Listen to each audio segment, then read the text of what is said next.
Doctor Hiren গোহাঁইক লৈ মুখ্যমন্ত্ৰীৰ তিৰ্যক মন্তব্যৰ প্ৰতিক্ৰিয়া প্ৰকাশ কৰিলে বিধায়ক অখিল গগৈ। এজন দুষ্কৃতিকাৰী কেতিয়াও এজন ভাল মুখ্যমন্ত্ৰী হ'ব নোৱাৰে। মুখ্যমন্ত্ৰী হিমন্ত বিশ্ব শৰ্মাক ফটুৱা আখ্যা বিধায়ক অখিল গগৈ। তেওঁ এজন ফটুৱা বা ফকতীয়া মুখ্যমন্ত্ৰী। মুখ্যমন্ত্ৰী হিমন্ত বিশ্ব শৰ্মাৰ আচৰণ লৰা ৰজা সদৃশ। তেওঁ আমাৰ ইতিহাসৰ লৰা ৰজাৰ দৰে।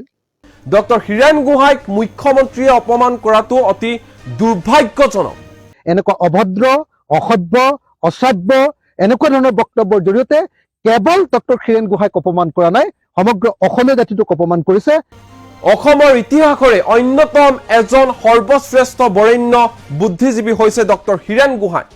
মুখ্যমন্ত্ৰী হিমন্ত বিশ্ব শৰ্মা মুখ্যমন্ত্ৰী হোৱাৰে যোগ্য নহয়। শিক্ষিত জ্ঞানী বয়োজ্যেষ্ঠক সন্মান কৰিব নাজানে মুখ্যমন্ত্ৰী হিমন্ত বিশ্ব শৰ্মাই। মই ভাবো যে ডক্টৰ হীৰেন গোহাঁই ছাৰক যিজন মানুহে ডুপ্লিকেট মাল বুলি ক'ব পাৰে, তেওঁ এজন মানুহ হোৱাৰে যোগ্য নহয়, তেওঁ মুখ্যমন্ত্ৰী হোৱাটো যোগ্য নহয়।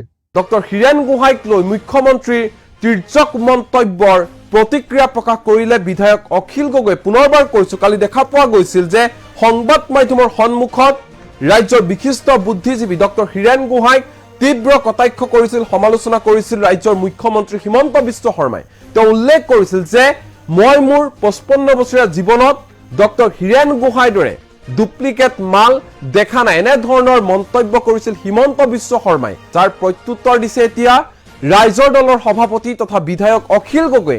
অখিল গগৈৰ মন্তব্য যে তেওঁ শিষ্টাচাৰ নাজানে, তেওঁ মুখ্যমন্ত্ৰী হোৱাৰো যোগ্য নহয়, যাৰ বাবে হিমন্ত বিশ্ব শৰ্মাক ফটুৱা আখ্যা দিছে বিধায়ক অখিল গগৈ।